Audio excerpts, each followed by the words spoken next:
इलाके के उन चेहरों से आपकी मुलाकात करवाएंगे जो अलग अलग पार्टी से होंगे और इलेक्शन को तैयार हैं, बातचीत को तैयार हैं। और इस प्रोग्राम में हमारे साथ अख्तर आज़मी साहब भी होंगे। अख्तर आज़मी साहब देश के जाने माने शायर हैं, आम आदमी पार्टी को रिप्रेजेंट करेंगे। जाबिर साहब इंजीनियर हैं, बहुत जाने माने इस इलाके के सोशल एक्टिविस्ट हैं, काम कर रहे हैं। और दो चेहरे जिनको अक्सर आप देखते हैं कांग्रेस से, एडवोकेट आरफा हैं और मुज़क्किर हैं, सड़कों पर उतर के काम करते हैं। अगर हम दूसरी तरफ जाबिर इंजीनियर साहब की बात करें तो इन्होंने ग्रीनरी को लेकर बड़ा काम किया है इलाके से, तो आम आदमी पार्टी के बड़े दावेदार माने जा रहे हैं इस शाहीन बाग इलाके से। कुछ देर में इनकी वाइफ भी हमारे साथ कनेक्ट होंगी। अभी फील्ड में हम कोशिश कर रहे हैं उन सारी तस्वीरों को आप तक पहुंचा सकें। और शुरुआत हम करेंगे अख्तर आज़मी साहब से। मैंने कल शो को लेकर बताया था कि देश के जाने माने शायर अख्तर आज़मी साहब होंगे, तो ज़्यादा से ज़्यादा जो लोग जुड़ रहे हैं उनसे गुजारिश ये होगी कि आप वीडियो ज़रूर शेयर करते चलिएगा ताकि पूरे प्रोग्राम्स को आप यूट्यूब पर भी देख सकेंगे। अख्तर आज़मी साहब, कई व्यूअर्स लगातार जुड़ना शुरू हो गए हैं, तो मैं चाहूँगा सीधे सीधे मुद्दे की बातचीत पर आया जाए। जो हमारे व्यूअर्स हैं उनको कुछ नया सुनाया जाए ताकि इलेक्शंस हैं और मैं चाहता हूं कि ओखला में इलेक्शन के मिजाज को अलग तरीके से देखा जा सके। तो ये सब लोग जो बैठे हैं दो पार्टी से हैं, कई व्यूअर्स हमारे जाबिर साहब इंजीनियर हैं, आप आम आदमी पार्टी से लगातार 2 सालों से सड़क पर उतर के काम कर रहे हैं। आपका कोरोना को लेकर बड़ा काम रहा, आम लोगों के घरों में मदद की है। और ये दो चेहरे, नौजवान चेहरे आरफा और मुज़क्किर, इन्होंने भी सड़क पर, कल भी आप इनके वीडियोज़ को अगर देखेंगे वायरल था, जनता की आवाज़ बन के ओखला में आवाज़ दे रहे हैं। आरफा जो है वो कांग्रेस से डिमांड कर रही हैं टिकट की, और जाबिर साहब जो हैं वो आम आदमी पार्टी से दावेदारी को रख रहे हैं। अब हम प्रोग्राम की शुरुआत करते हैं, सीधे हम कनेक्ट होते हैं देश के जाने माने शायर अख्तर आज़मी साहब से। अख्तर साहब, अब माइक आपको दे रहे हैं, हमारे व्यूअर्स को आप सुनाएं, उसके बाद हम अपने कैंडिडेट्स जो इस इलाके के उनसे बातचीत करेंगे। बहुत शुक्रिया रिजवान भाई और टीम। ओखला के नाजरीन, ओखला के सामीन, माय डियर ऑडियंस, मैं बहुत मुबारकबाद पेश करता हूं प्लाज्मा न्यूज़ को, रिजवान भाई को, कि बहुत बड़ा काम कर रहा है। जैसा कि इन्होंने मुझे बताया कि ये जो ओखला में जो इलेक्शन होगा एमसीडी का, तो एमसीडी के इलेक्शन के हवाले से ये कैंडिडेट्स को आपके रूबरू कराना चाहते हैं। और साथ में इन्होंने मुझे भी ज़हमत दी, हमारे दोस्त हैं, अज़ीज़ हैं, तो मैं भी इनकी खिदमत में हाज़िर हूँ। आइए मैं सीधे आज आप बेसिकली जो है सियासी गुफ्तगू होगी, लेकिन मैं इसी में अपनी पोइट्री भी पेश करता हूँ अगर मुझे दावत मिली है तो। आइए, मैंने जैसा पहले भी बताया है कि मैं कई साल से एक नए हिंदुस्तान की तलाश कर रहा हूँ, तो मैं अपनी बात वहीं से शुरू कर रहा हूँ कि अख्तर आज़मी को या इस देश की जनता को किस तरह का हिंदुस्तान चाहिए, आज से जो सदियों पुराना हिंदुस्तान था। तो अपनी बात मैं वहीं से शुरू करूंगा। एक बात मैं और बता देता हूं कि जो प्लाज्मा न्यूज़ है, इसकी थीम है, इसकी सोच है मोहब्बत, इश्क, लब, प्यार, मोहब्बत, भाईचारा। तो मैं उसी के हवाले से पेश करता हूं। नहीं नहीं वो ही गुलसितान चाहिए, नहीं नहीं वो ही गुलसितान चाहिए, नहीं नहीं वो ही गुलसितान चाहिए, मुझको मेरा वाला हिंदुस्तान चाहिए, मुझको मेरा वाला हिंदुस्तान चाहिए, नहीं नहीं वो ही गुलसितान चाहिए, मुझको मेरा वाला हिंदुस्तान चाहिए। दोस्तों, मेरे अजीज़ों, आप सबको पता है कि ये गुहार तो मैं लगा रहा हूँ, लेकिन मुझे नए हिंदुस्तान को कौन लोग दे सकते हैं? जाहिर है कि आप देंगे, और जाहिर है कि आप किसी न किसी को चुनेंगे उसके लिए, जो आपकी अगुवाई करेगा, जो आपकी सरपरस्ती करेगा, उसी को हम लीडर कहते हैं, उसी को हम सियासतदां कहते हैं। तो मेरे साथ इस वक्त मुस्तकबिल के बड़े सियासतदां बैठे हुए हैं। मेरी दुआ भी है और मुझे खुशी होगी कि जब ये फील्ड में आकर जब आप इनको मौका देंगे फील्ड में काम करने का तो ये काम करेंगे, और यही लोग हिंदुस्तान की तलाश करेंगे, उस हिंदुस्तान की तलाश करेंगे जिस हिंदुस्तान की तलाश आज 125 करोड़ जनता कर रही है हिंदुस्तान की तलाश। तो देखिएगा, नहीं नहीं वो ही गुलसितान चाहिए, मुझको मेरा वाला हिंदुस्तान चाहिए, मुझको मेरा वाला हिंदुस्तान चाहिए, जिसमें राधा कान्हा की मोहब्बत का था फूल, जिसमें थी तलवार न कोई खंजर न त्रिशूल, जिसमें राधा कान्हा की मोहब्बत का था फूल, जिसमें थी तलवार न कोई खंजर न त्रिशूल, जिसमें रखे थे कुछ भाई चारे के गुलाब, जिसमें रखे थे कुछ भाई चारे के गुलाब, जिसमें इतनी सारी नफरतों की थी ना धूल, जिसमें इतनी सारी नफरतों की थी ना धूल, प्यारा प्यारा वो ही, प्यारा प्यारा वो ही गुलदान चाहिए, मुझको मेरा वाला हिंदुस्तान चाहिए, नहीं नहीं वो ही गुलसितान चाहिए। देखिए, मैं चूंकि जाहिर है कि शायर है तो वो हर टॉपिक पर हर पहलू के हवाले से शेर कहता है, तो मेरा भी यही मिजाज है। हालांकि आप सबको पता है, जहाँ जहाँ तक मैं गया हूँ मुशायरों में, आप सबको पता है कि मैं पूरी तरह से प्यार इश्क मोहब्बत का शायर हूँ, फ़लसफ़े का शायर हूँ, ज़िंदगी का जो फ़लसफ़ा होता है। लेकिन जाहिर है कि हिंदुस्तान में रहता हूँ तो थोड़ा बहुत सियासी भी होना पड़ता है, तो इसलिए मैंने बहुत सारे अशार सियासी भी कह रखे हैं, तो उसका एक थोड़ा सा मैंने आपको एक झलक दिखाई थी अभी। अब आते हैं ज़रा सा असली शायरी पर। एक शायरी, एक फ़लसफ़ा मोहब्बत का, इश्क का, जो काम प्लाज्मा न्यूज़ कर रहा है और जिसके हवाले से आप सबकी बात, जो हमारे लीडर्स यहाँ पे बैठे, मुस्तकबिल के लीडर्स, वो आपके रूबरू हो जाएंगे। देखिएगा, एक मतलब सुनाता हूँ, देखिएगा। मैं अपनी रूह तेरी आत्मा से जोड़ सकता हूँ, मैं अपनी रूह तेरी आत्मा से जोड़ सकता हूँ, मैं अपनी रूह तेरी आत्मा से जोड़ सकता हूँ, तो मैं तेरी मोहब्बत में तुझे भी छोड़ सकता हूँ, तो मैं तेरी मोहब्बत में तुझे भी छोड़ सकता हूँ।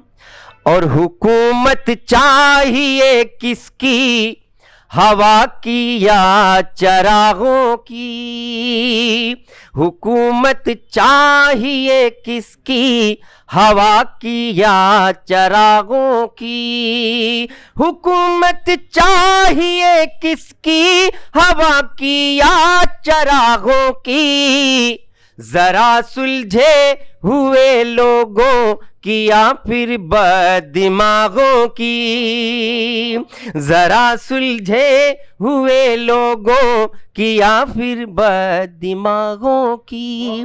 देखिए, ये जो कुछ भी हो रहा है, बहुत शुक्रिया ज़रा नवाजी, जो कुछ भी हो रहा है, जिस तरह से भी हमारा देश चल रहा है, और जब आप इसकी समरी निकालेंगे, जब समराइज़ करेंगे, बहुत सारी बातें छोड़ करके, इतना टाइम भी नहीं है और आप समझदार हैं इतना, मैं यही कहना चाहता हूँ कि इस देश में यूनिटी बनाए रखिए, एकता और भाईचारा कायम रखिए, इसी में भलाई है। हमारे एक शायर कवि थे, हिंदी के कवि हैं, देखिए इस वक्त मुझे नाम याद नहीं आ रहा, लेकिन जब मैं उनका शेर पढ़ूंगा तो आप सबको याद हो जाएगा कि न मेरा है न तेरा है, ये हिंदुस्तान सबका है। न मेरा है न तेरा है, ये हिंदुस्तान सबका है, अगर फिर भी न माने तुम तो फिर नुकसान सबका है। उदय प्रताप साहब का शेर याद आ गया मुझे। ये कितनी खूबसूरत बात कही गई है। उसी के हवाले से मेरा एक बहुत बड़ा गीत है, उसके बस 2-3 लाइनें सुनाऊंगा मैं। बहुत सुना जाता है ये, अल्हम्दुलिल्लाह आप सुनते हैं इसको मुशायरों में। जो भाईचारा हो दरकार, मिला दे इसमें कोई प्यार, तो हिंदुस्तान बनेगा, तो हिंदुस्तान बनेगा। जो भाईचारा हो दरकार, मिला दे इसमें कोई प्यार, तो हिंदुस्तान बनेगा, तो हिंदुस्तान बनेगा। गिरा कर नफरत की दीवार, गिरा कर नफरत की दीवार, चलो अब तोड़ेंगे तलवार, तो हिंदुस्तान बनेगा, तो हिंदुस्तान बनेगा। जो भाईचारा हो दरकार, मिला दे इसमें कोई प्यार, तो हिंदुस्तान बनेगा, तो हिंदुस्तान बनेगा। वतन को देने में पहचान, वतन को देने में पहचान, वतन को देने में पहचान, लगा दी हमने अपनी जान। वतन को देने में पहचान, लगा दी हमने अपनी जान।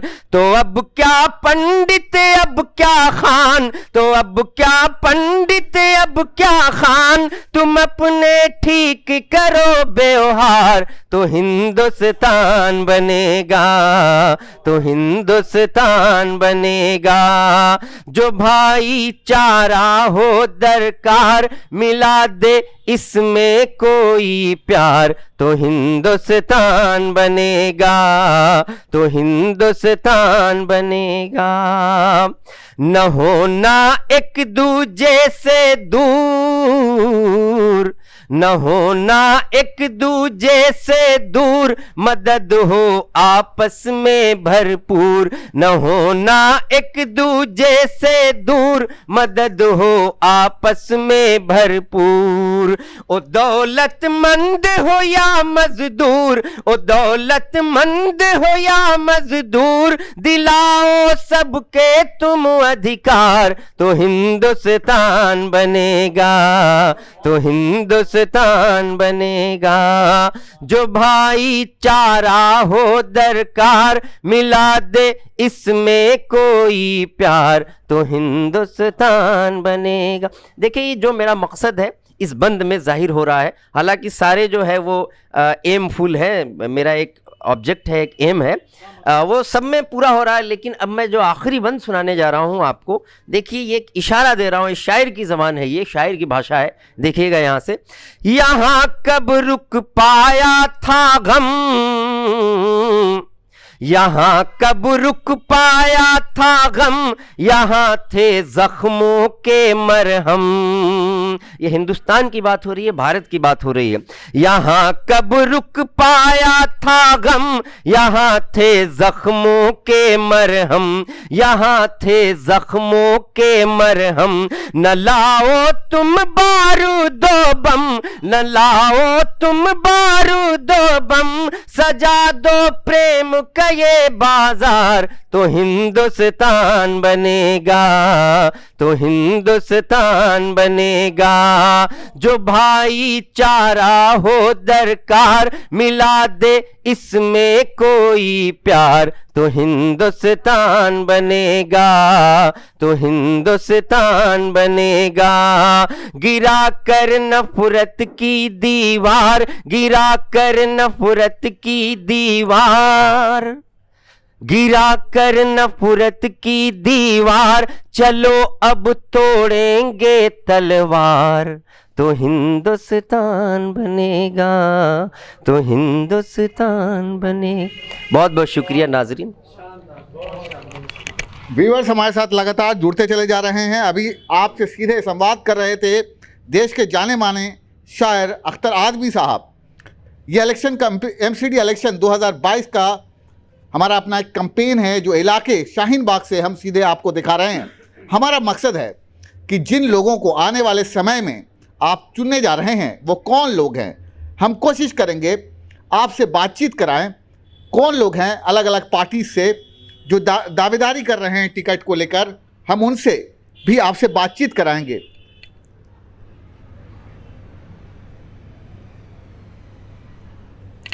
तो सबसे पहले शुरुआत जाबिर भाई से हम करेंगे। जाबिर भाई आम आदमी पार्टी से दावेदारी कर रहे हैं।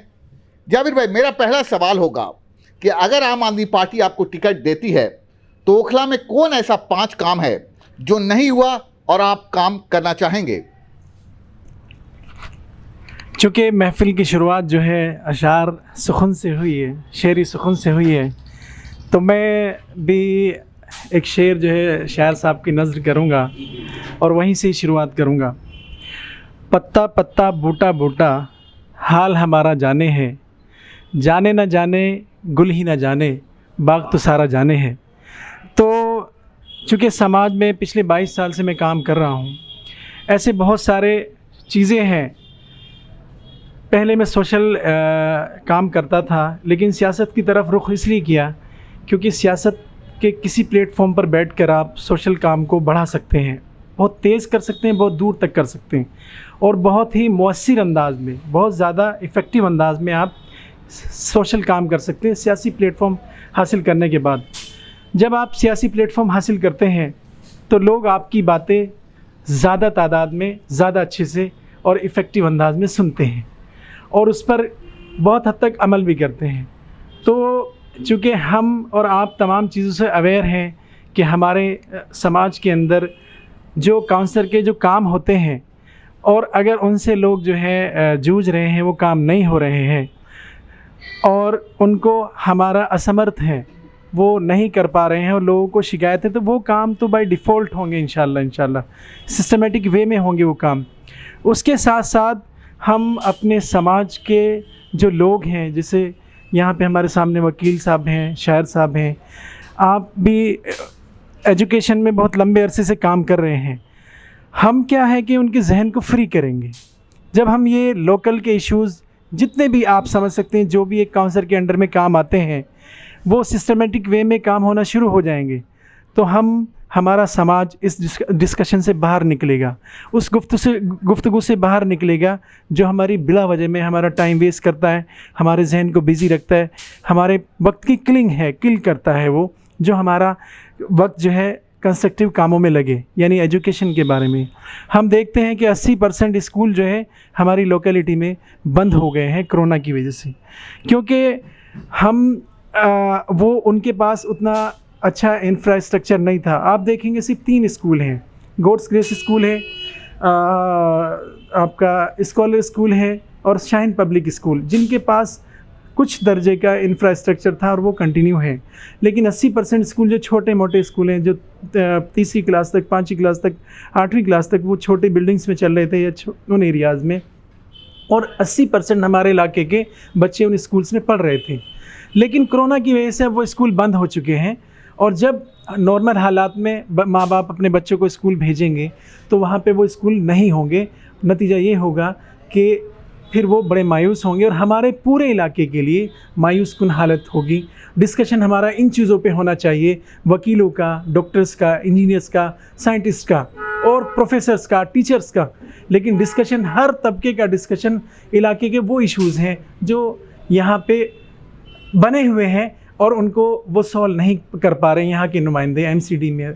उसमें तो हमारा मामला ये होगा कि उन कामों को सिस्टमेटिक वे से सरकार विधायक साहब के साथ में कोऑर्डिनेट करके उनको दूर करें उन परेशानी को, और हम अपने कीमती समाज को इन घटिया डिस्कशन से निकाल कर उस बेहतर डिस्कशन में हम उन लोगों को इन्वॉल्व करें जो हमारी कम्युनिटी को तालीम की तरफ और दुनिया भर की मतलब बहुत सारी चीज़ें हैं, जैसे सामाजिक बुराइयां जो फैल रही हैं, जो मीडिया के लोग हमारे प्लाज्मा न्यूज़ से रिजवान भाई मुसलसल उठाते रहते हैं, बच्चों में नशे की हालत, बच्चों में तालीमी गिरावट, एजुकेशन की गिरावट। हमारे अगर आप देखेंगे कि 1 किलोमीटर के अंदर ये कहा जाता है कि जामिया नगर एजुकेशन का हब है, वो एशिया के नंबर 1 ऐसे बहुत सारे लोग रहते हैं जो एजुकेटेड लोग हैं, ये नंबर 1 इलाका है एशिया का, लेकिन आप देखेंगे 1 किलोमीटर तक आपको 20 ग्रेजुएट नहीं मिलेंगे। इतने ड्रॉप आउट्स हैं, मतलब तालीम से कोई पहली क्लास में छोड़ देता, 5वीं क्लास में। मतलब मैं ये कह रहा हूँ कि जो बेसिक चीज़ें बेसिक जो जिम्मेदारियां एक काउंसलर की होती है उसको पूरा करते हुए हम उन इश्यूज़ के लिए अपनी कम्युनिटी को फ्री करेंगे, उनका जहन फ्री करेंगे, उनकी ज़बान को फ्री करेंगे, उनकी तमाम सोच को फ्री करेंगे, उनकी कलम को फ्री करेंगे। जिन इश्यूज़ के ऊपर घर से निकलते ही गली में कचरा है, गली में ये है, गंदगी है, लाइट नहीं ठीक हो रही है, हमारे सीवर साफ़ नहीं हो रहे हैं, हमारी नालियाँ साफ़ नहीं हो रही, हमारे गार्बेज डंप यार्ड हैं वो खुले में, हमें ये पता भी होना चाहिए। गवर्नमेंट ऑफ इंडिया ने काफ़ी साल पहले ये कह दिया था कि खुले में इस तरीके के गार्बेज डंप यार्ड नहीं है। अगर वो उसकी तरफ तवज्जो नहीं दे रही तो हमारे कैंडिडेट की कलम में इतनी ताकत होनी चाहिए या उसको इतना शऊर होना चाहिए कि वो इतनी सारी एप्लीकेशंस कंप्लेन दे दे कि सरकार को मजबूरन वो वहाँ से ख़त्म करना चाहिए।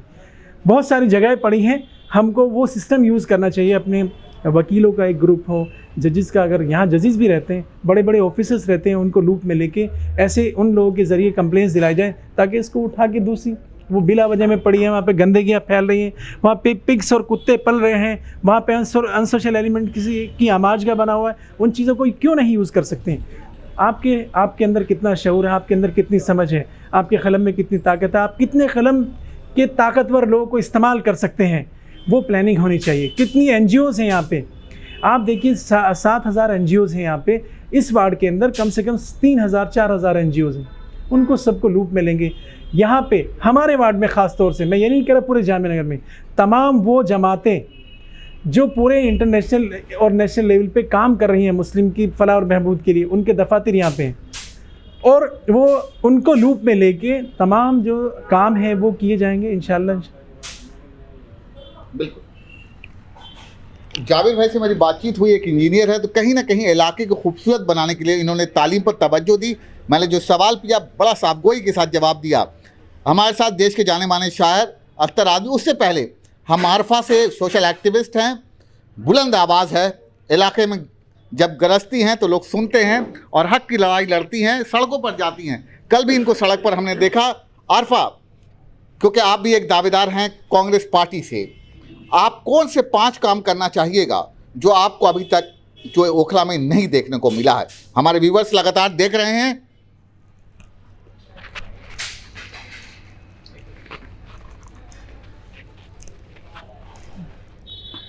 जो उसको भी बताइए। सबसे पहले रिजवान भाई, मैं आपका बहुत शुक्रिया अदा करूंगी कि आप लोगों ने इतनी प्यारी महफिल जमाई और मुझे अपनी बात रखने का मौका दिया। मैं अपनी बात तो शुरुआत यहीं से करूंगी। जब जब जुल्मी जुल्म करेगा सत्ता के गलियारों से, चप्पा चप्पा गूंज उठेगा इंकलाब के नारों से। ये हमने शाहीन बाग में बहुत सुना है और ये हमने शाहीन बाग में दिखाया भी है। देखिए, चुनाव नज़दीक है और माहौल जैसा कि आप जानते हैं कि बहुत ज़्यादा गर्म है, लेकिन आपने मुझसे पूछा कि 5 मैं वो काम क्या करूँगी। मुझे लगता है कि ओखला में सिर्फ 5 काम करने की ज़रूरत नहीं है, ओखला में बहुत काम करने की ज़रूरत है, बहुत डेवलपमेंट करने की ज़रूरत है। आप किसी भी चीज़ को उठा के देख लीजिए, सड़क से, नाली से, कूड़ा से, एजुकेशन से, यहाँ पर क्राइम रेट से, आप कुछ भी उठा के देख लीजिए, कुछ नहीं बदला है यहाँ पर। आप कल की बात कर रहे थे, मैं यहाँ पर कहती हूँ कि आप महीने में आप ये देख लीजिए 4-4, 5-5 बार यहाँ पर गोलियाँ चल जाती हैं। यहाँ पर क्राइम रेट इतना ज़्यादा बढ़ गया है कि यहाँ पे लोग पलायन करने पर मजबूर हैं। तो यहाँ पर आप ये सोचिए कि काम किस कदर करने पर करने की ज़रूरत है। तो मैं ये कहती हूँ कि MCD चुनाव में सिर्फ यही बातें नहीं होनी चाहिए कि ये कूड़ा कब उठेगा, यहाँ से जो सीवर कब साफ़ होगा। देखिए, ये तो मुझे लगता है कि ये तो शायद एक पार्षद का काम ही है। उससे ये एक पार्षद कैंडिडेट से ये क्यों पूछा जाता है कि आप नाली साफ़ करवाएंगे नहीं साफ़ करवाएंगे, आप कूड़ा उठवाएंगे या नहीं उठवाएंगे? वो उसका काम है, वो इसीलिए जनता उसको चुनती है, वो काम उस काम के लिए। उसके अलावा बताइए कि उसके अलावा क्या करेंगे। ये तो आपका काम है, कूड़ा साफ़ कराना कोई बड़ी बात नहीं है, ये उसका काम है, वो करेगा। सीवर साफ़ करेगा या और बाकी और चीज़ें हैं वो करेगा, जो उसके अंडर आता है वो सारे काम करेगा। लेकिन उसके अलावा जब हम पढ़े लिखे तबके की बात करते हैं तो ओखला में ज़्यादातर तबका जो है पढ़ा लिखा तबका है। यहाँ पर हर, जैसे अभी जाबिर भाई बता रहे थे कि यहाँ पर हर तरीके के लोग हैं, वकील लॉबी भी है, यहाँ पर डॉक्टर्स भी हैं, इंजीनियर्स भी हैं, यहाँ पर ज़्यादातर जर्नलिस्ट हैं, NGOs हैं, बहुत से लोग यहाँ पर हैं। लेकिन इन 7 सालों में मैं ये देख रही हूँ, जब से आम आदमी पार्टी की सरकार आई है, जब आम आदमी पार्टी की सरकार आई थी तब ये कहा जा रहा था कि भ्रष्टाचार खत्म होगा, लोकपाल आएगा, स्वराज लेकर आएंगे, ये सारी बातें, तमाम बातें हो रही थी। लोगों के अंदर एक उम्मीद थी, एक होप थी कि एक बदलाव होने वाला है, बदलाव होगा, और उस बदलाव के ऊपर सभी ने वोट किया था। लेकिन देखिए 7 सालों में सिर्फ कुर्सी की लड़ाई रह गई है। यहाँ पर काम के नाम पर आप ये देख लीजिए कि क्या काम है। डबल इंजन की सरकार है यहाँ पर। आप ये कहते हैं कि आप आम आदमी पार्टी का पार्षद चुनिए, आम आदमी पार्टी का विधायक चुनेंगे तो काम होगा। अपने इलाके में हम 5 साल देख चुके, और 5 सालों में आप ये देखिए कि क्या काम हुआ है। यहाँ तक कि जो पार्षद का काम भी था वो भी नहीं कर पाए, उसमें भी ये फेल हुए। तो अब मुझे ये बताइए कि जिसकी हम बात भी नहीं करते कि ये तो उसका काम ही, वो काम भी करेगा, वो उस काम में भी फेल है। तो मैं ये समझती हूँ कि अगर पढ़ा लिखा अगर कोई तबका आएगा या कोई भी कैंडिडेट ऐसा है जो पढ़ा लिखा अगर आएगा, तो देखिए इसके साथ साथ वो तमाम चीज़ें भी करेगा। जैसे कि अगर मैं बात करूँ, यहाँ पे एजुकेशन की बात करूँ, यहाँ पर हमारे नगर निगम का कोई स्कूल नहीं है, कोई कम्युनिटी हॉल नहीं है, लेकिन इसके लिए कभी कोशिश नहीं की गई कि अपने वार्ड के अंदर कोई कम्युनिटी हॉल होना चाहिए, कोई नगर निगम का स्कूल होना चाहिए। छोटे छोटे जो यहाँ पे स्कूल्स हैं, वहाँ यहाँ पर बच्चे जो हैं बहुत ही छोटे छोटे क्लासरूम्स होते हैं, वो किस तरीके से एजुकेशन ले रहे हैं। यहाँ पर कोई अस्पताल के लिए ज़मीन अलॉट करवाई गई थी, लेकिन अभी तक वो यहाँ पर आसपास अस्पताल नहीं बन पाया। तो यहाँ पर बहुत काम करने की ज़रूरत है। और दूसरा ये कि यहाँ पर हर रोज़ जिस तरीके से यहाँ पर एक डर का माहौल बनाया जा रहा है, यहाँ के जो विधायक हैं, मैं तो साफ आपके चैनल के माध्यम से कह रही हूँ कि यहाँ के जो विधायक हैं, विधायक के लोग उसके अंदर शामिल रहते हैं, रिश्तेदार शामिल रहते हैं, उनके ख़ानदानी शामिल रहते हैं। और हर रोज़ कहीं पे भी आप मुरादी रोड पर देख लीजिए, आप शाहीन बाग में देख लीजिए, अभी कल की जो घटना है उसके अंदर भी जो 4 कल्प्रिट हैं वो सारे आम आदमी पार्टी के लोग हैं। तो ये देखिए कि आप ओखला को खोखला कर रहे हैं। मैं बार बार ये बात इसलिए कहती हूँ कि आप ओखला को खोखला कर रहे हैं, जो दूर यहाँ पर जामिया यूनिवर्सिटी की वजह से बाहर से लोग आते हैं, यहाँ पर इस सोच को लेकर के आते हैं कि बहुत ही ज़्यादा पढ़े लिखे लोगों का इलाका है, यहाँ पर उनके बच्चों को अच्छी तालीम मिलेगी, यहाँ पर एक सेफ़ माहौल है। लेकिन यहाँ से लोग पलायन कर रहे हैं, पलायन करने पर मजबूर कर दिया है आपने वो माहौल बना दिया है। आप मुझे बताइए, मैं तमाम लोगों से पूछती हूँ कि क्या आप लोग ऐसे माहौल में अपने बच्चों की परवरिश करना चाहेंगे? मेरी बेटी है, मैं नहीं करना चाहूँगी ऐसे माहौल में। एक डर का माहौल बना दिया है ओखला। लॉ एंड ऑर्डर नाम की कोई चीज़ नहीं रह गई है यहाँ पर। आप ये देखिए कि अगर आप पुलिस स्टेशन जाएंगे तो यहाँ पर मजलूम जो होते हैं, मजलूमों से 10 सवाल किए जाते हैं, और जो मुजरिम है, मुजरिम को बिठाकर उसको संरक्षण भी दिया जाता है, और यहाँ उनकी खातिर भी होती है, और थोड़े से उनसे चंद पैसों को लेकर के उनको छोड़ दिया जाता है। तो देखिए, आप लॉ एंड ऑर्डर भी यहाँ पर मेंटेन नहीं है। तो आप ये समझिए कि यहाँ की क्या हालत है, यहाँ की क्या सिचुएशन है। यहाँ पर बार बार एक ही बात आती है कि देखिए यहाँ पर तो ये बिल्डर लॉबी है, यहाँ इस बिल्डर ने ये कर दिया। मैं तो साफ आप ये कहती हूँ कि देखिए, सभी बिल्डर को बदनाम मत कीजिए। मैं उन बिल्डरों से भी कहती हूँ कि ऐसे लोगों को बाहर करिए कि जिसकी वजह से आप लोगों के ऊपर भी धब्बा लगता है। ऐसे लोगों को बाहर कीजिए जो इस तरीके की सोच रखने वाले लोग हैं। तो देखिए, काम यहाँ पर बहुत ज़्यादा करने की ज़रूरत है। लेकिन अगर हम कोई पढ़ा लिखा अगर कैंडिडेट होगा तो इलाके में देखिए बहुत तेज़ी से विकास होगा, काम होगा। और मैं आपको बहुत सारे ऐसे वादे गिना सकती हूँ जो चुनाव से पहले नेता करता है। वो ये कहता है कि अगर जनता ने मुझ पर विश्वास जताया तो मैं ऐसा काम करूंगा, वैसा करूंगा, ये भी करूंगा, ये भी करूंगा। लेकिन देखिए, चुनावी दावे होते हैं। लेकिन हाँ, मैं आपको ये ज़रूर एश्योर करा सकती हूँ आपके चैनल के माध्यम से कि जो पार्षद की जिम्मेदारियाँ हैं, जितनी भी जिम्मेदारियाँ हैं, वो इंशाल्लाह ज़रूर, अगर ओखला की आवाम हमें मौका देगी तो वो ज़रूर हम लोग करेंगे। वो क्योंकि वो काम ही है हमारा करना, इंशाल्लाह। और दूसरा, उसके अलावा भी मैं तमाम जो महिलाएँ हैं, क्योंकि मैं हमेशा महिलाओं की आवाज़ को बुलंद करते हुए आई हूँ, महिलाओं की आवाज़ को उठाती हुए आई हूँ। तो मैं महिलाओं के लिए भी हम लोग बहुत सारी ऐसी योजनाएं हैं जो हम लोग इंशाल्लाह अगर हम लोग जीत कर आए तो लेकर आएंगे, और नहीं भी जीते, मैं आपके चैनल के माध्यम से कह रही हूँ कि अगर हम नहीं भी जीते और हम टिकट होगा नहीं होगा, जीतेंगे हारेंगे, लेकिन ये जो हम काम कर रहे हैं ये इंशाल्लाह इसी तरीके से, इसी एनर्जी के साथ इंशाल्लाह हम लोग करते रहेंगे। हमारे साथ बहुत सारे नए व्यूवर्स जुड़ रहे हैं। मैं एक बार बता देना चाहता हूं, एमसीडी इलेक्शन 2022 को लेकर प्लाज्मा न्यूज़ ने तैयारी की है। जो भी कैंडिडेट टिकट मांग रहे हैं उनसे हम बातचीत कर रहे हैं, जानने की कोशिश कर रहे हैं। आम आदमी पार्टी से आज हमारे साथ जाबिर साहब हैं, इंजीनियर हैं, जाना माना चेहरा इस इलाके के हैं, बहुत काम किया है कोरोना के वक्त में। और यहाँ पर एडवोकेट मुज़क्किर खान साहब हैं, उनकी वाइफ हैं आरफा, और हमारे साथ देश के जाने माने शायर अख्तर आज़मी साहब। अख्तर साहब, बहुत सारे व्यूवर्स नए भी जुड़े हैं। मैं चाहता हूं कि जो आपके दिल के करीब, जो देश में अलग अलग हिस्से में सुना जाता है ज़्यादा, मोबाइल को लेकर एक बड़ा आपका फेमस हुआ है, मैं चाहता हूं कि आप ज़रूर वहां से शुरुआत करें। देखिए, वो शुरुआत तो मैं वहाँ से नहीं करूँगा, लेकिन वो सुना दूँगा। लेकिन अभी ये हमारे जो दो बहुत खूबसूरत कैंडिडेट्स यहाँ पे बैठे हैं, इनकी बातें सुनकर मुझे एक शेर याद आ रहा था, तो वो अर्ज़ कर दूँ।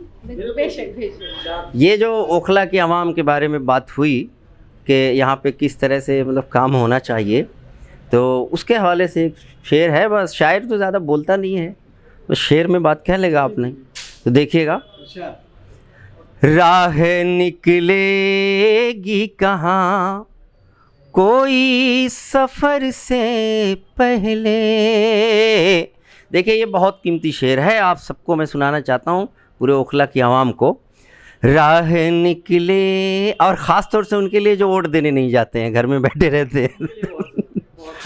राह निकलेगी कहाँ कोई सफ़र से पहले, राह निकलेगी कहाँ, राह निकलेगी कहाँ कोई सफ़र से पहले, सोचते क्या हो के चलना है किधर से पहले, सोचते क्या हो के चलना है किधर से पहले। घरों में बैठ के बनते हैं सिर्फ मंसूबे, सफ़र में रहिए तो रास्ते निकल ही आते हैं।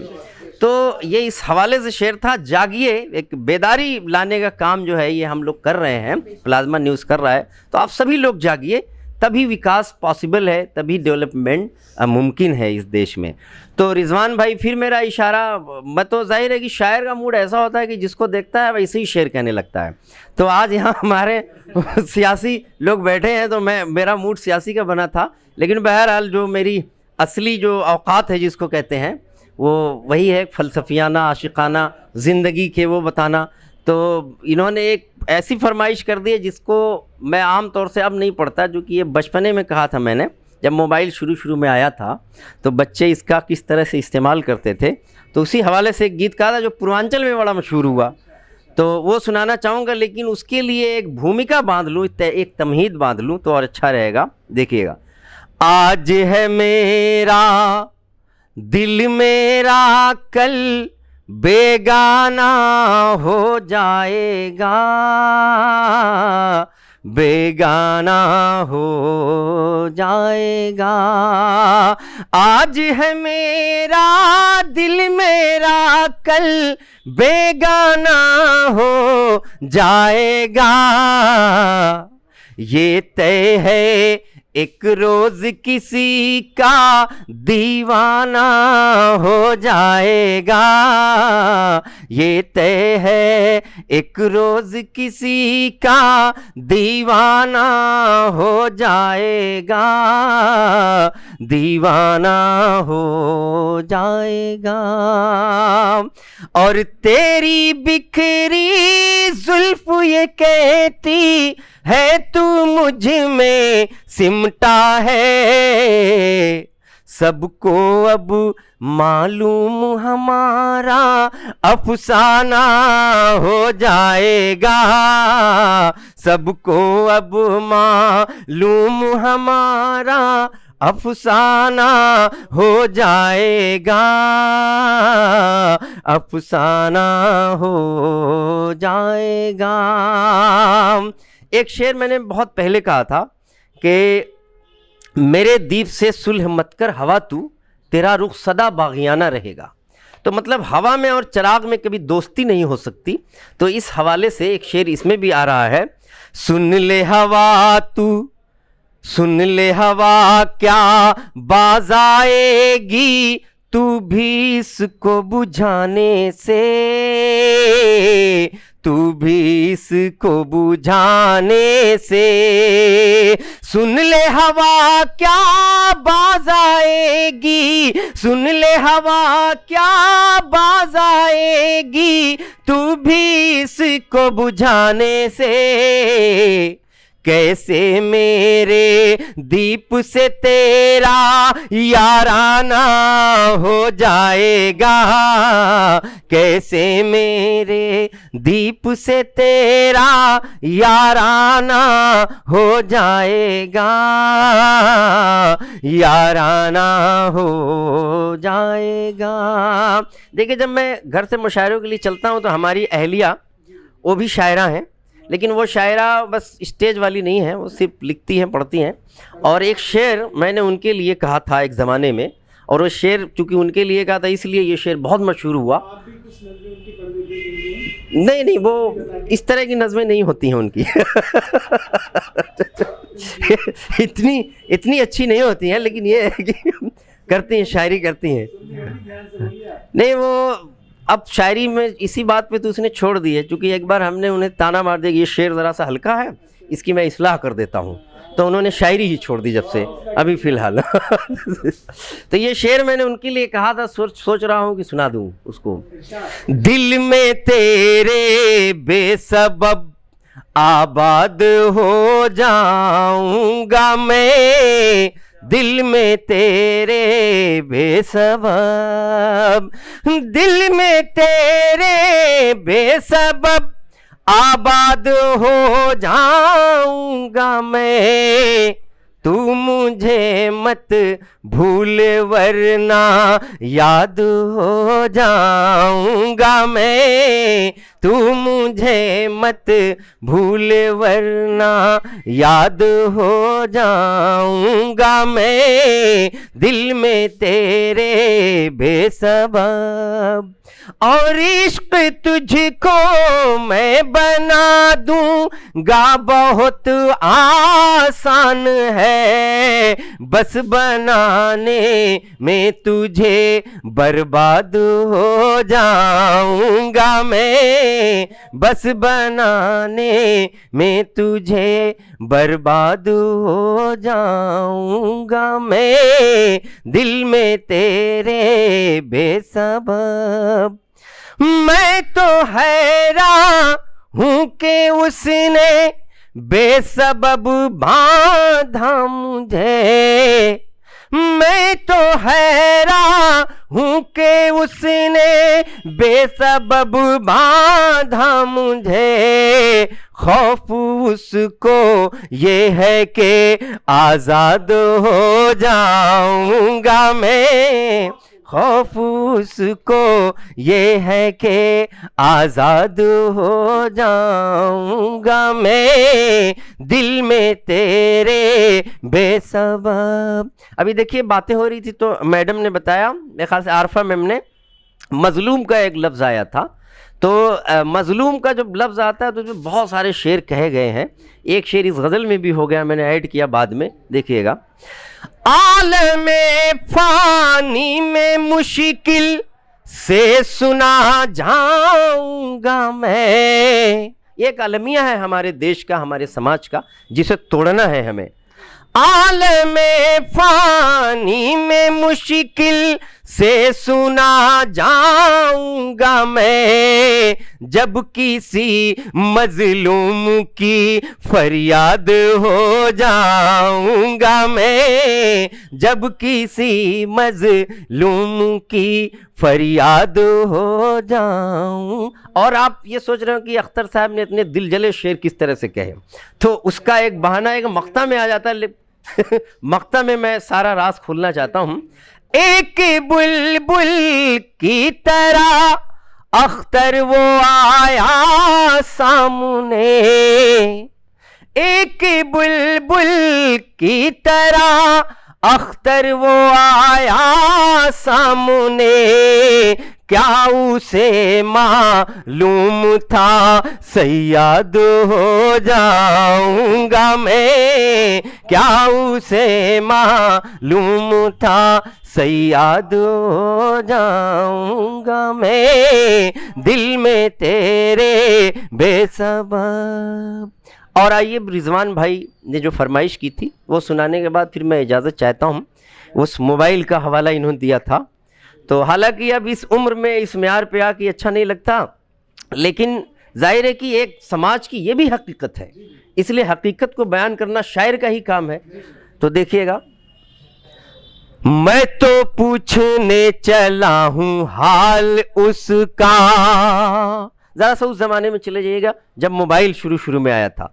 मैं तो पूछने चला हूँ हाल उसका, मैं तो पूछने चला हूँ हाल उसका, मैं तो पूछने चला हूँ हाल उसका, आज नहीं आया मिस कॉल उसका, आज नहीं आया मिस कॉल उसका, मैं तो पूछने चला हूँ हाल उसका, जल्दी में उसके नंबर भी नहीं लगते, हम दोनों के मोबाइल है MTNL के, जल्दी में उसके नंबर भी नहीं लगते, हम दोनों के मोबाइल है MTNL के।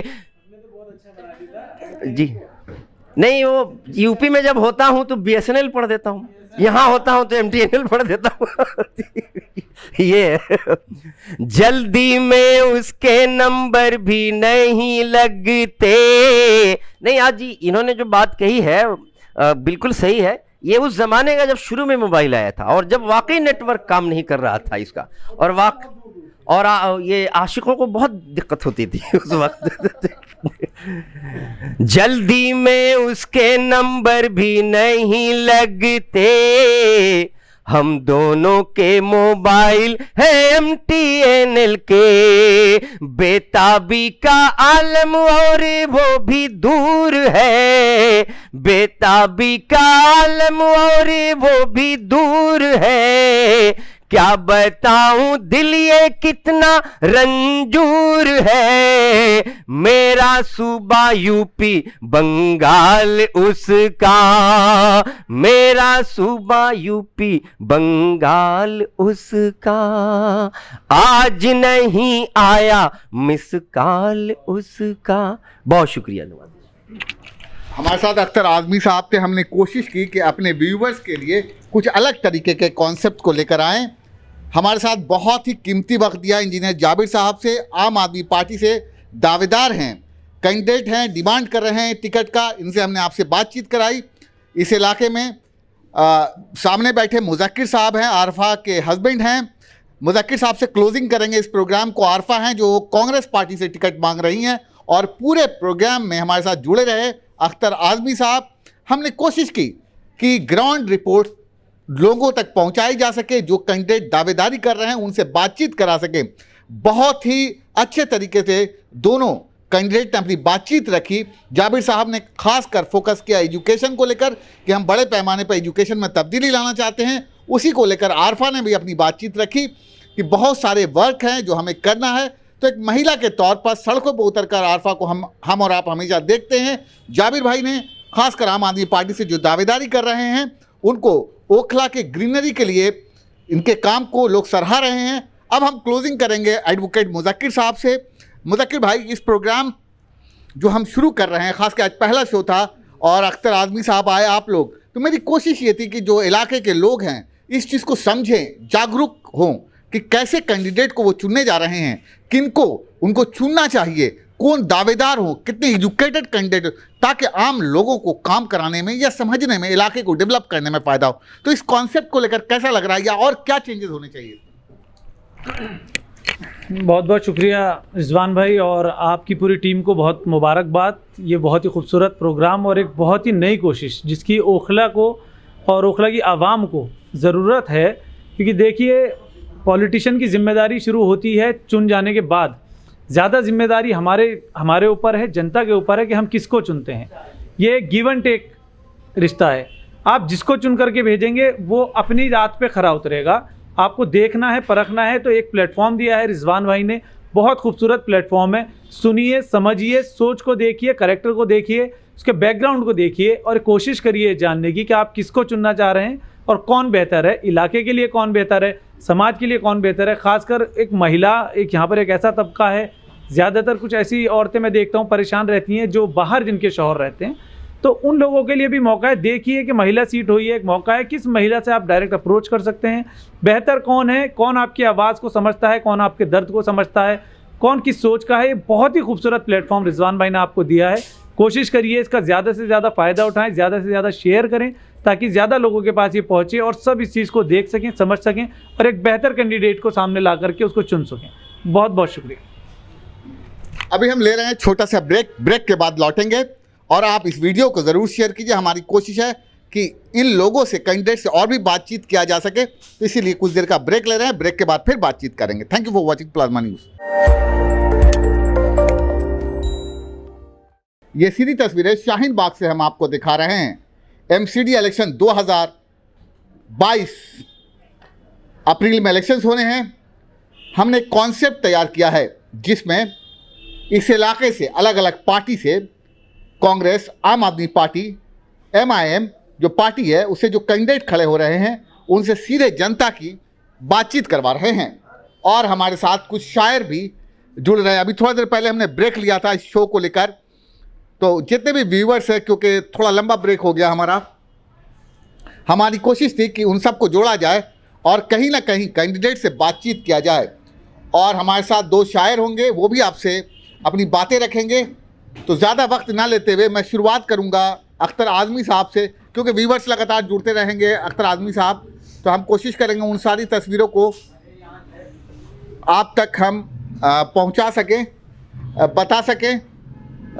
कई व्यूअर्स भी जुड़ रहे हैं, तो मैं पहले जो कैंडिडेट जुड़ रहे हैं जो हमारे साथ होंगे उनसे बात करते हैं। आम आदमी पार्टी से जाबिर साहब है जो दावेदारी कर रहे हैं टिकट की, काउंसलर के, और दूसरी तरफ कांग्रेस से आरफा हैं जो दावेदारी कर रही हैं कांग्रेस पार्टी से।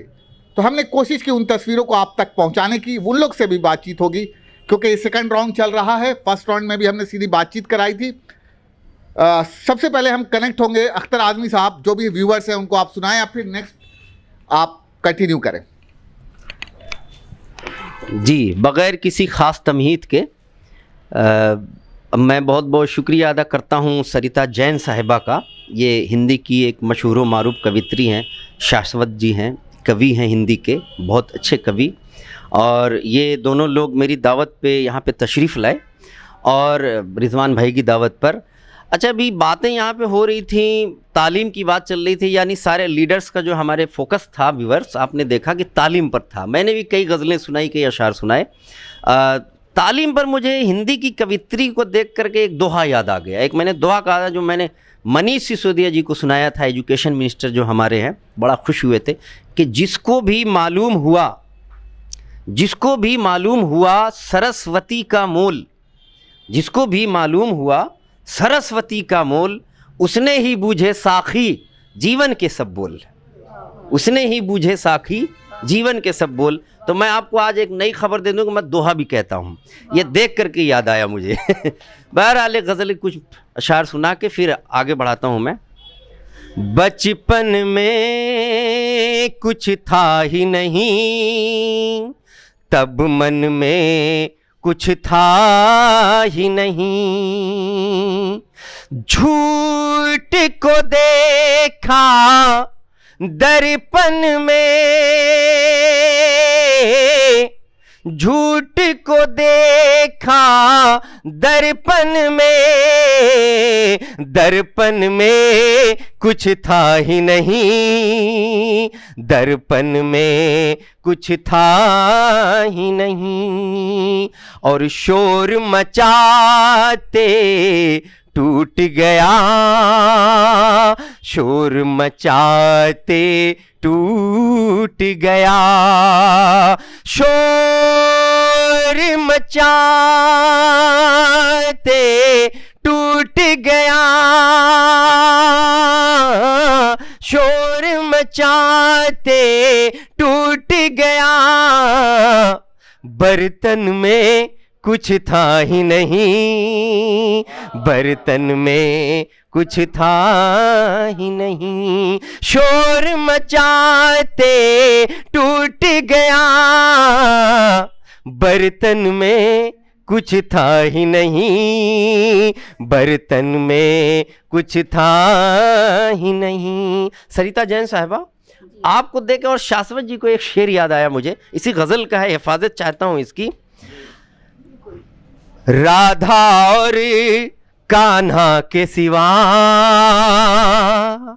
राधा और कान्हा के सिवा, राधा और कान्हा के सिवा, राधा और कान्हा के सिवा, मधुबन में कुछ था ही नहीं, मधुबन में कुछ था ही नहीं, राधा और कान्हा के सिवा, मधुबन में कुछ था ही नहीं, मधुबन में कुछ था ही नहीं। तो व्यूअर्स, माय डियर ऑडियंस, आपने मुझे खूब सुना, आज जी भर के सुना, और मैंने भी जी भर के सुनाया, क्योंकि रिजवान साहिब की मोहब्बत यहाँ बोल रही थी। और अब मैं चाहता हूँ कि हमारे जो इस इलाके के बाहर से जो दिल्ली से आए हैं, चाणक्यपुरी की तरफ से मेहमान कवित्री हैं, मेहमान शायर हैं, कवि हैं, तो मैं अब आपको उनसे रूबरू कराऊं। तो मैं सबसे पहले मोहतरमा सरिता जैन साहिबा को इस शेर के साथ दावत देना चाहता हूं कि जब गली छोड़कर तेरी जाना पड़ा, जब गली छोड़कर तेरी जाना पड़ा, खूने दिल आंसुओं को बहाना पड़ा। बहुत खूबसूरत शायरा, बहुत गीत भी कहती है, गज़ल भी कहती है, और बहुत खूबसूरती से अपने अशार को पेश भी करती है। मैं अब माइक उनके हवाले कर रहा हूं। सरिता जैन साहिबा।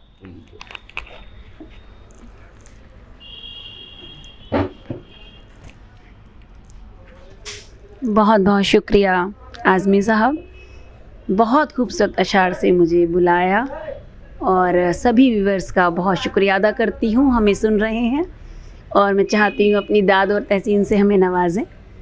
एक गज़ल का एक मतला समाअत करें कि जान दे दूँ मैं उसकी खुशी के लिए, जान दे दूँ मैं उसकी खुशी के लिए, क्या यही शर्त है दोस्ती के लिए, जान दे दूँ मैं उसकी खुशी के लिए, क्या यही शर्त है दोस्ती के लिए। और शेर सुनिएगा कि जिसने खुशबू से महरूम रखा मुझे, जिसने खुशबू से महरूम रखा मुझे, फूल चुनती रही मैं उसी के लिए, फूल चुनती रही मैं उसी के लिए। और शेर भी देखिए कि उसकी याद, उसके गम, उसके जुल्मों सितम, उसकी याद, उसके गम, उसके जुल्मों सितम, पूरा सामान है खुदकुशी के लिए, कि पूरा सामान है खुदकुशी के लिए। और सभी शायरों की जो एक दरख्वास्त होती है कि शायरी सिर्फ लफ्ज़ों का करतब नहीं, शायरी सिर्फ लफ्ज़ों का करतब नहीं, एक तड़प चाहिए शायरी के लिए, एक तड़प चाहिए शायरी के लिए। और हर कदम पर खुदाओं की भरमार है, हर कदम पर खुदाओं की भरमार है, सर झुकाऊं कहाँ बंदगी के लिए, सर झुकाऊं कहाँ बंदगी के लिए, जान दे दूं मैं उसकी खुशी के लिए, क्या यही शर्त है दोस्ती के लिए। बहुत बहुत शुक्रिया। और एक गज़ल और उसके चंद अशार समाअत करें। मतलब इश्क का पैगाम होकर जी रहे हैं, इश्क का पैगाम होकर जी रहे हैं, हम किसी के नाम होकर जी रहे हैं। इश्क का पैगाम होकर जी रहे हैं, हम किसी के नाम होकर जी रहे हैं। और शेर मुलाहिजा करें कि खास होना आपकी तकदीर में था, खास होना आपकी तकदीर में था, खास होना आपकी तकदीर में था, हम तो बिल्कुल आम होकर जी रहे हैं। कि खास होना आपकी तकदीर में था, हम तो बिल्कुल आम होकर जी रहे हैं।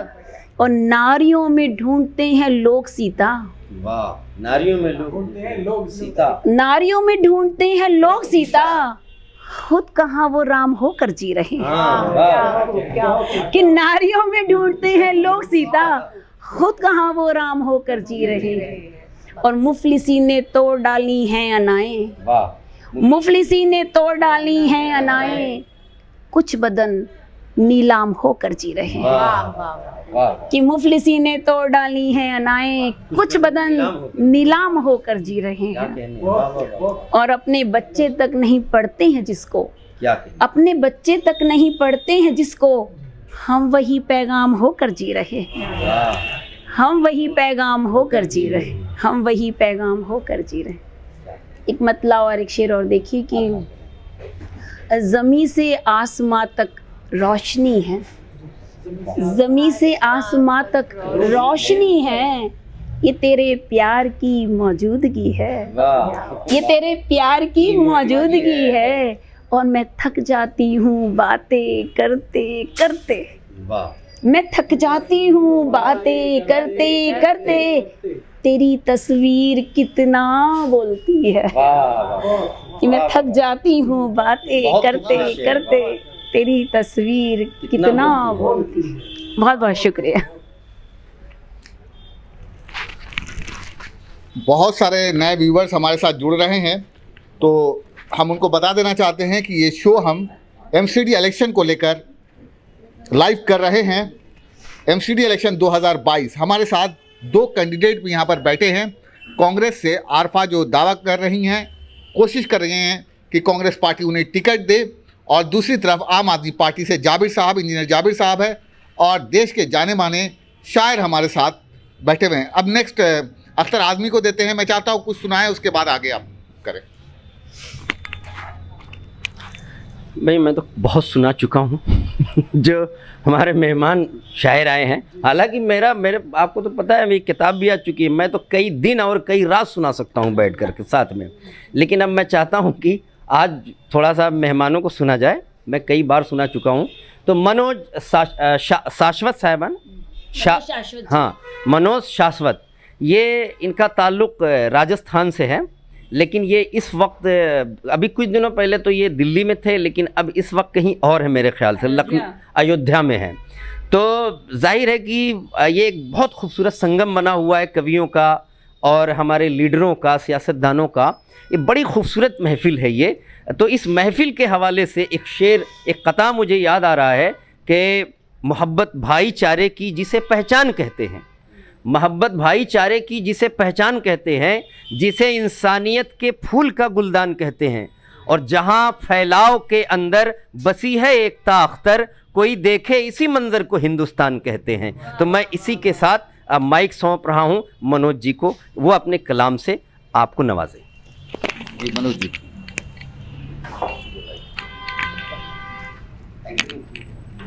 जी आप लोगों की मोहब्बतों का ममनून हूँ। अख्तर भाई,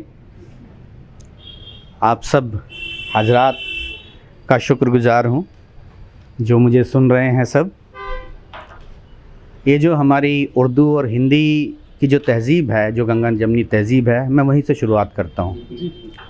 वो अपने दिल में मेरी याद मेरा गम भी रखता है, वो अपने दिल में मेरी याद मेरा गम भी रखता है, और उस पर गुफ्तगू का सिलसिला कुछ कम भी रखता है, और उस पर गुफ्तगू का सिलसिला कुछ कम भी रखता है।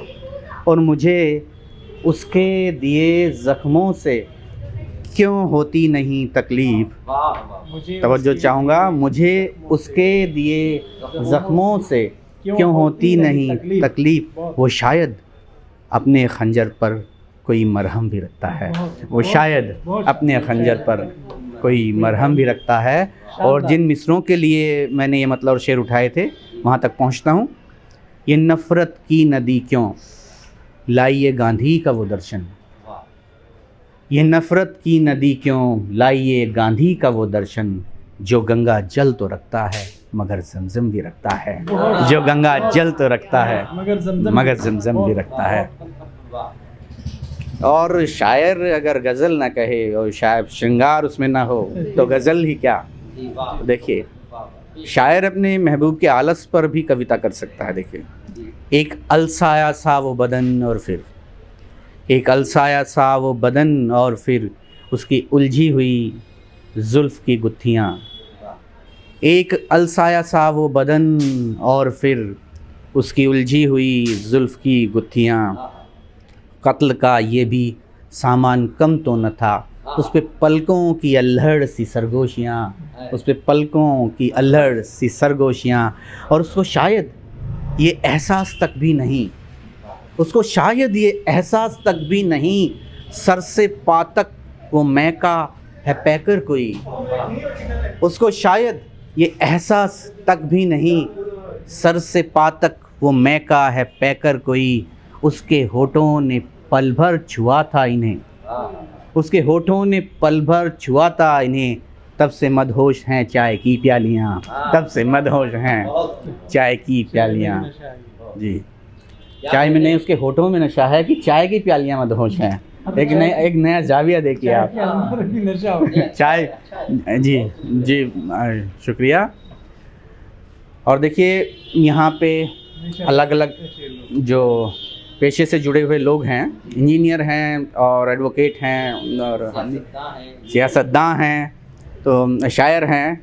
तो देखिए, मुनसिफ तेरी तराजू तक भी सच का कभी उजाला जाता, मुनसिफ तेरी तराजू तक भी सच का कभी उजाला जाता, आँखों से पट्टी हटवाकर घर कुछ देखा भाला जाता, आँखों से पट्टी हटवाकर घर कुछ देखा भाला जाता। बहुत शानदार, बहुत शानदार। और घर के आंगन की मिट्टी की सौंधी सी एक मर्यादा है, घर के आंगन की मिट्टी की सौंधी सी एक मर्यादा है, घर के बाहर इस मिट्टी से कीचड़ नहीं उछाला जाता, घर के बाहर इस मिट्टी से कीचड़ नहीं उछाला जाता।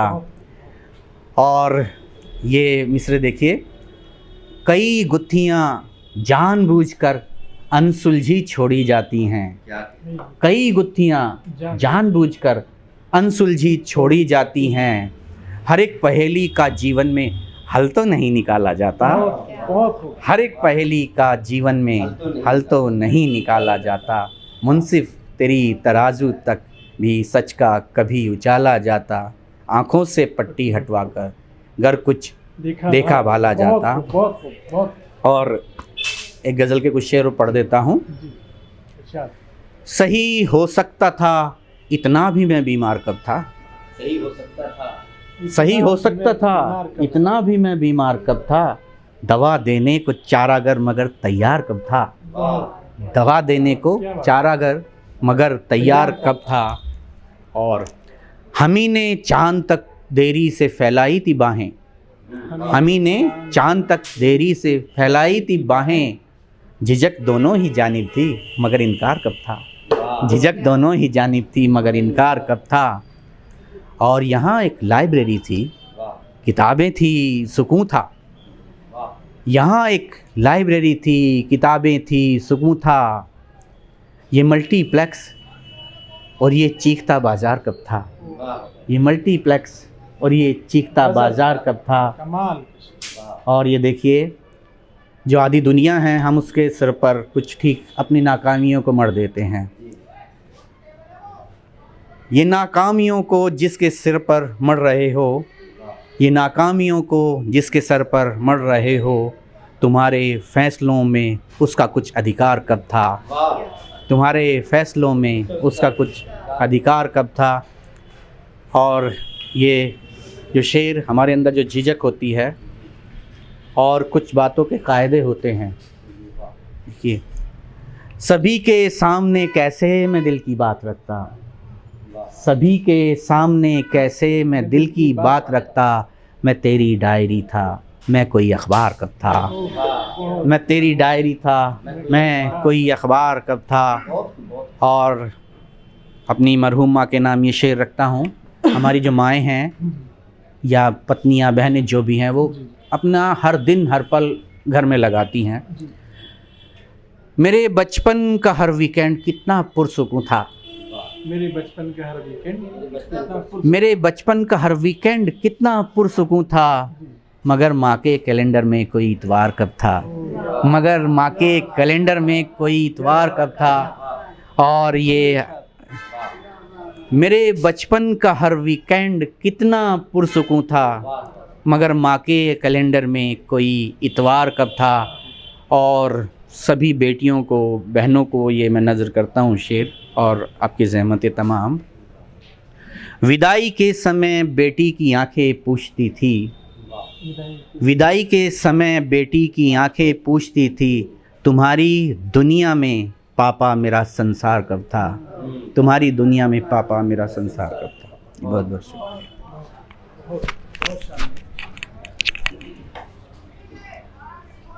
ये लास्ट राउंड है और अब हम कोशिश करेंगे कि जो कैंडिडेट हैं उनसे भी कुछ सुना जाए। तो जाबिर भाई के बारे में बताया जा रहा है कि ये सुनाते हैं, तो जाबिर भाई को पहले सुन लेते हैं अगर कुछ सुनाना चाहते हैं हमारे व्यूवर्स के लिए, कुछ नया हो, ताकि उन्हें पता भी चले, जो भी हमारे व्यूवर्स हैं या के रहने वाले हैं, कि जो कैंडिडेट हैं वो कुछ सुनाते भी हैं। मैं चाहता हूँ कुछ बेहतर हो, और आरफा इसके बाद सुनाएंगी। क्या नात सुनाए, नज्म सुनाए, क्या सुनाए?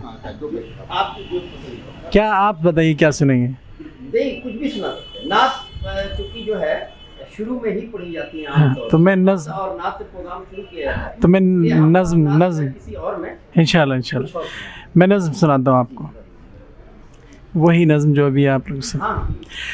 वो सुबह हमी से आएगी, उस सुबह को हम ही लाएंगे, वो सुबह हमी से आएगी।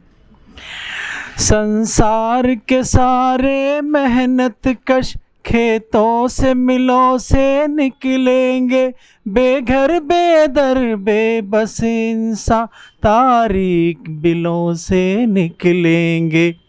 दुनिया अमन और खुशहाली के फूलों से सजाई जाएगी, उस सुबह को हम ही लाएंगे, वो सुबह हम ही से आएगी। इन काली सदियों के सर से जब रात का चल ढलकेगा, जब दुख के बादल पिघलेंगे, जब सुख का सागर छलकेगा, जब अंबर झूम के नाचेगा, जब धरती नगमे गाएगी, उस सुबह को हम ही लाएंगे, वो सुबह हम ही से आएगी।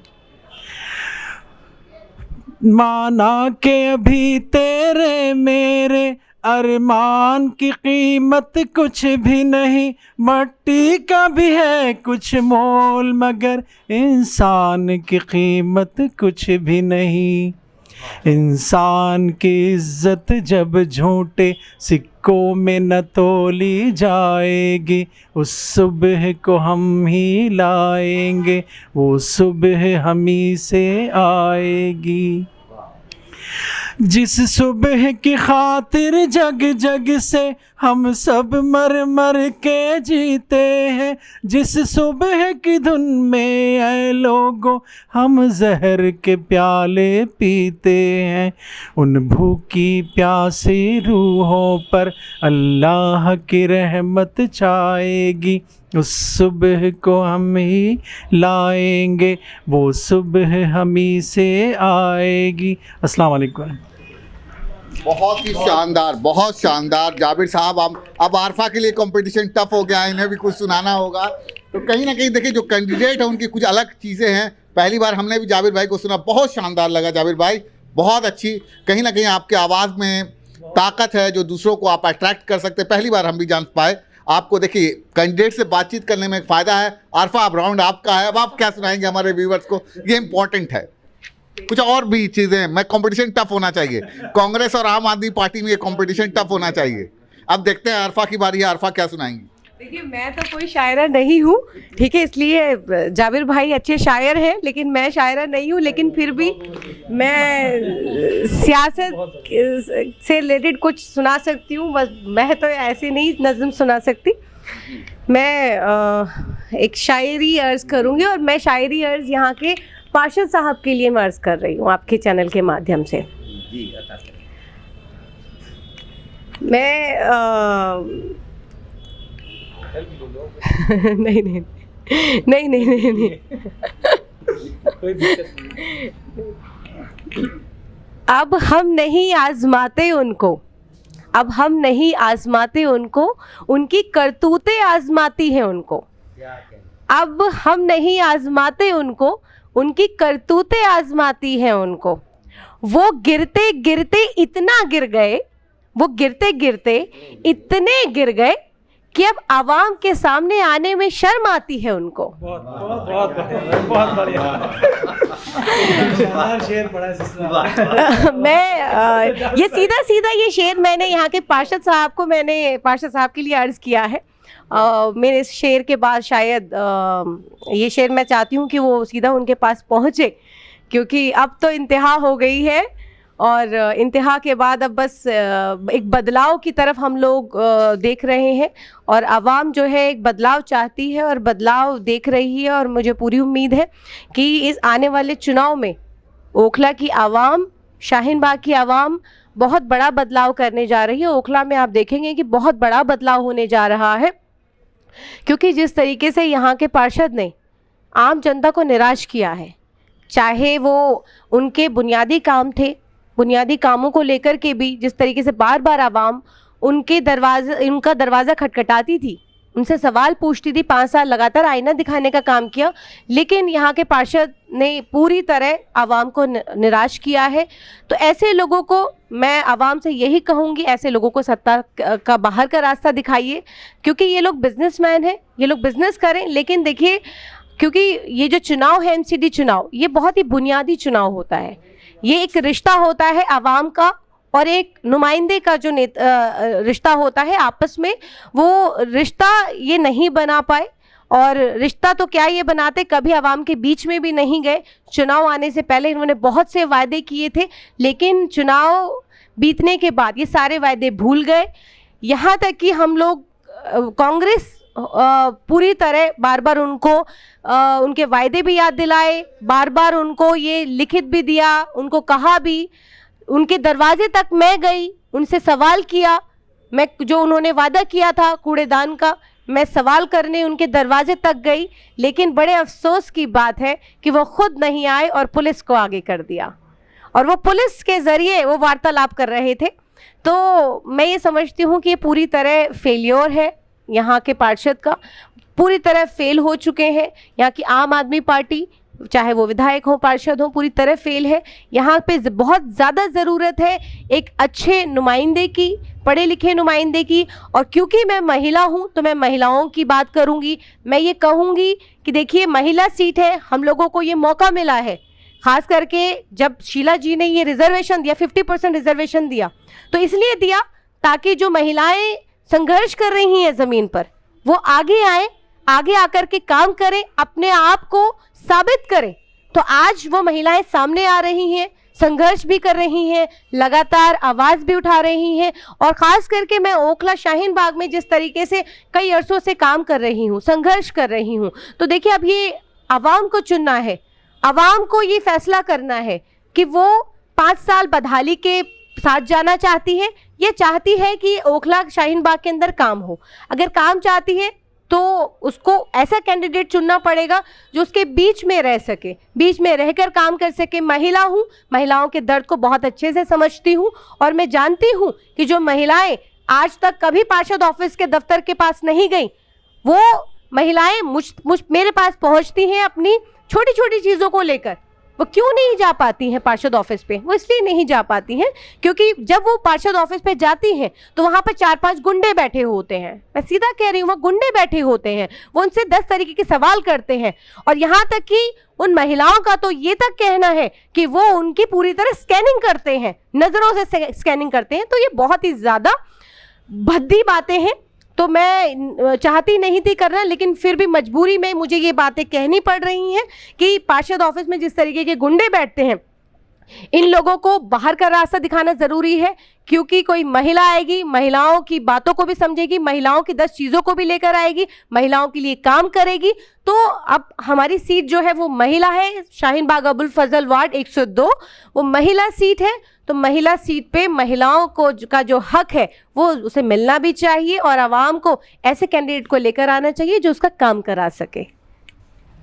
अब फाइनल क्लोजिंग है, आप मैं चाहता हूं कि आपसे ही क्लोजिंग करें।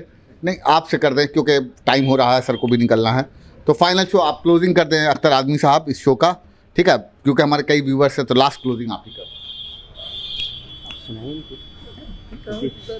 ये देखिए, मैं क्लोजिंग कर दूंगा लेकिन मैं चाहता हूं कि सरिता जैन साहिबा से भी 1-2 शेर सुन लिया जाए।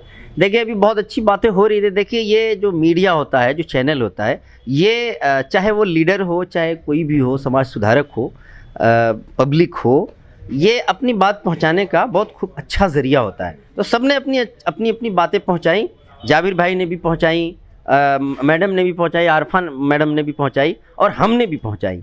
तो अच्छा, इन सब बातों के बावजूद जो है, जब जाबिर भाई इतनी खूबसूरत नज़्म सुना रहे थे तो मुझे एक बात याद आई। हमारा एक दोस्त था एम कुमार, तो वो जो है 70 लाख के आसपास के बजट का कवि सम्मेलन करवाता था।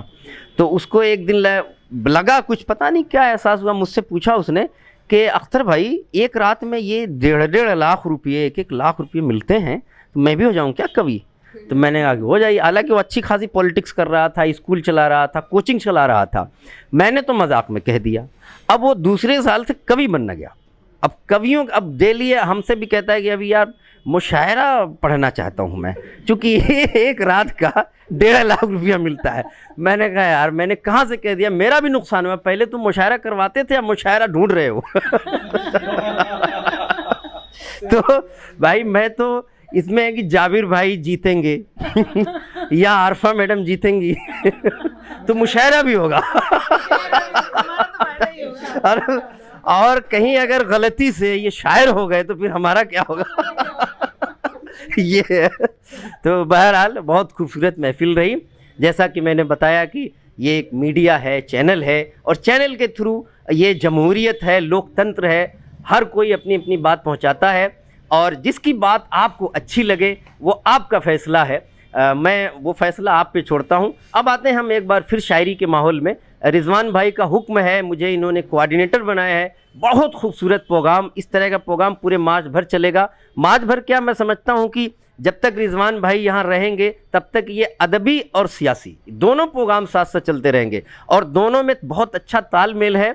आपको इंटरटेन मिलेगा, कुछ न कुछ सीखने को मिलेगा और जो सियासतदान है वो अपनी बात आप तक पहुंचा सकेंगे, जिसका जो अदबी कोऑर्डिनेटर जो है रिजवान भाई ने मुझे बनाया है और ये चलता रहेगा। तो इस तरह से 2-3 शायरों की महफिल रहेगी, कुछ लीडर्स रहेंगे।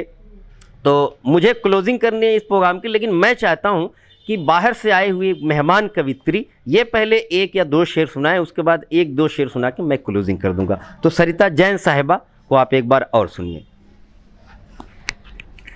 सियासत की बात सियासतदान जाने, हम तो मोहब्बत की बात जानते हैं। तो मोहब्बत की बात करते हैं।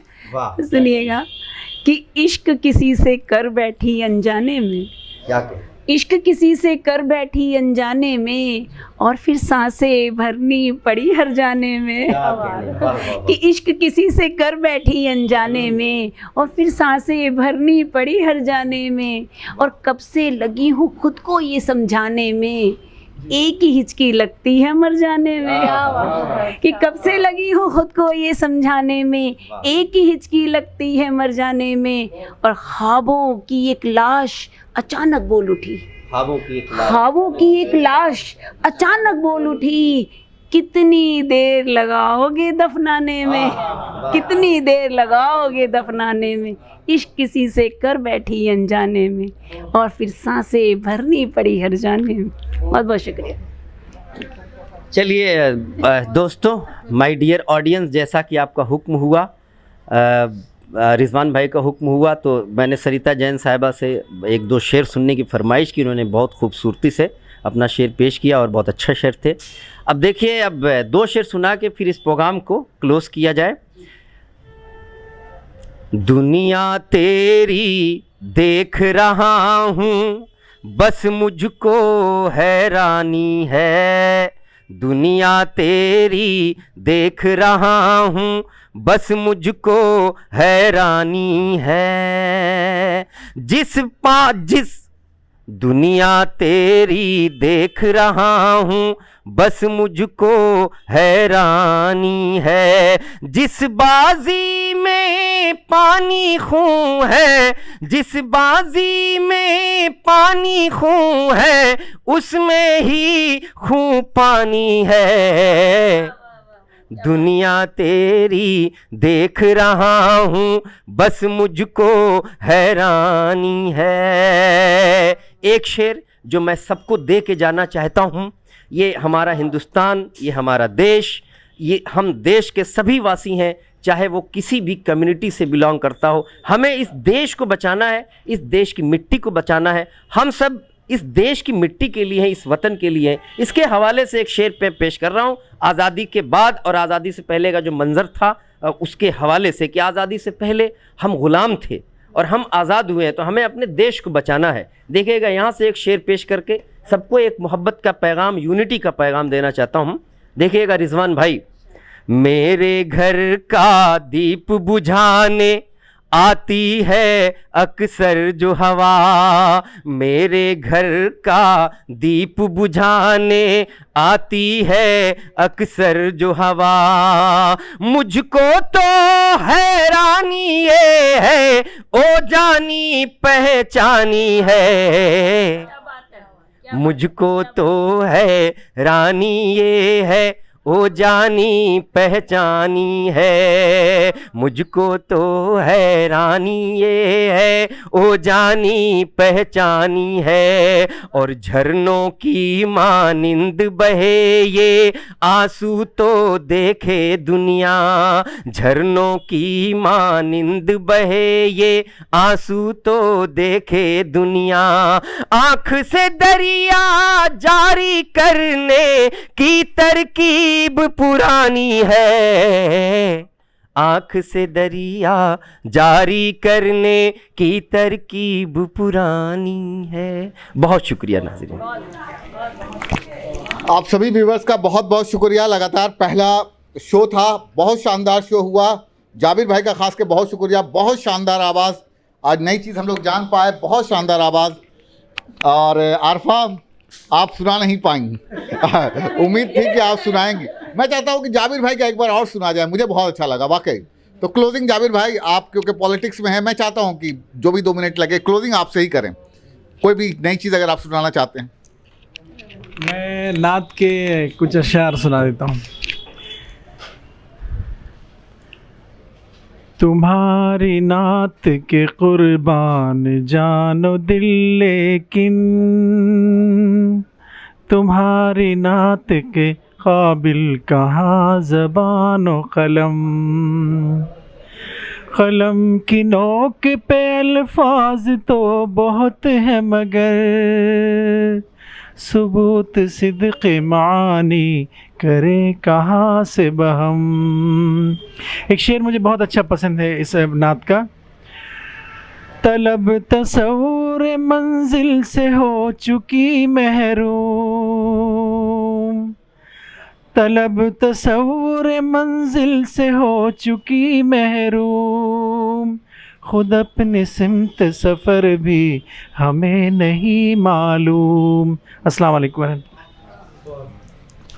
बहुत बेहतरीन शो रहा, दोनों कैंडिडेट्स आए, नई चीज़ें निकली हैं। इसी तरह से लगातार हम कोशिश करेंगे कि ओखला विधानसभा से जो एमसीडी इलेक्शन हो रहा है 2022, उसमें कैंडिडेट से बातचीत हो सके, आपको रूबरू करा सके, आपको कैसा लगा प्रोग्राम ज़रूर बताइएगा। ये सारे वीडियोस हम YouTube channel Plasma Competitive Edge पर भी डालेंगे। लगातार इसी तरह से आप प्लाज्मा न्यूज़ को प्यार देते रहिए। आप सभी जितने भी मेहमान हमारे हैं, आप सभी का शुक्रिया कि आप सब लोगों ने अपना बहुत ही कीमती वक्त दिया। जाबिर भाई आम आदमी पार्टी से कैंडिडेट के उम्मीदवार हैं, उसी तरह से आरफा जो हैं वो कांग्रेस से हैं। Thank you for watching plasma news.